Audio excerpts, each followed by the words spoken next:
All new for you at noon. Atlanta rapper Young Thug is back in court for the RICO case against him. Now, this all comes less than 24 hours after Gunna entered a plea deal for his release from jail. Young Thug and Gunna are two of 28 defendants charged in this RICO case. All 28 members of the Young Slime Life record label, which prosecutors are accusing of having a connection to street gang activity. Motion hearings for Young Thug and other YSL members happening right now. Our team is there. We will be sure to bring you the very latest online and here on air.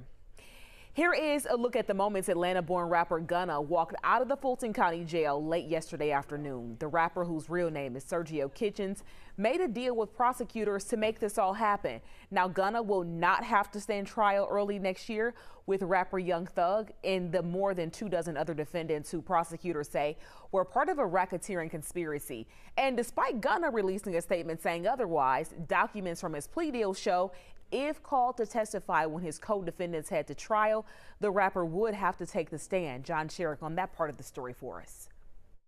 Gunna's Sergio Kitchens leaving the Fulton County Jail 7 months after he'd surrendered. He is a free man. The man Fulton County prosecutors had said was deeply involved with rapper Young Thug and 26 others in a violent gang called YSL.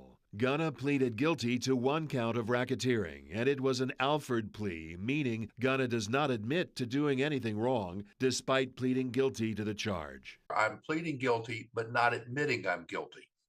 It's just legal jargon, legal maneuvering, but it's the same as a regular guilty plea. Atlanta attorney Daryl Cohen, who is not part of the case, says prosecutors likely just wanted Gunna out of the way as they focus on trying to convict the others. Because he's a minor player, so it's just going to clear the deck, if you will, to give us, that is the prosecution, an opportunity to go after the big players in this case. Gunna was charged with just 1 count of racketeering in the massive indictment. He was accused of dealing in drugs and stolen merchandise along with other alleged gang members. By contrast, Young Thug Jeffrey Williams was indicted on 8 counts. Gunna made it clear in a public statement released by his attorney that his deal with prosecutors does not require him to be a prosecution witness against the others. Quote, "I have not made any statements, have not been interviewed, have not cooperated, have not agreed to testify or be a witness for or against any party in the case." He's trying to save his cred and his world. Gunna says that as part of his deal with prosecutors, he will now, as he put it, try to educate young people that gangs and violence only lead to destruction. In Atlanta, John Sherrick, 11 Alive News. We are staying on top of today's court hearings ahead of next month's scheduled trial. As we do learn more, we'll be sure to pass that information to you, always on 11alive.com.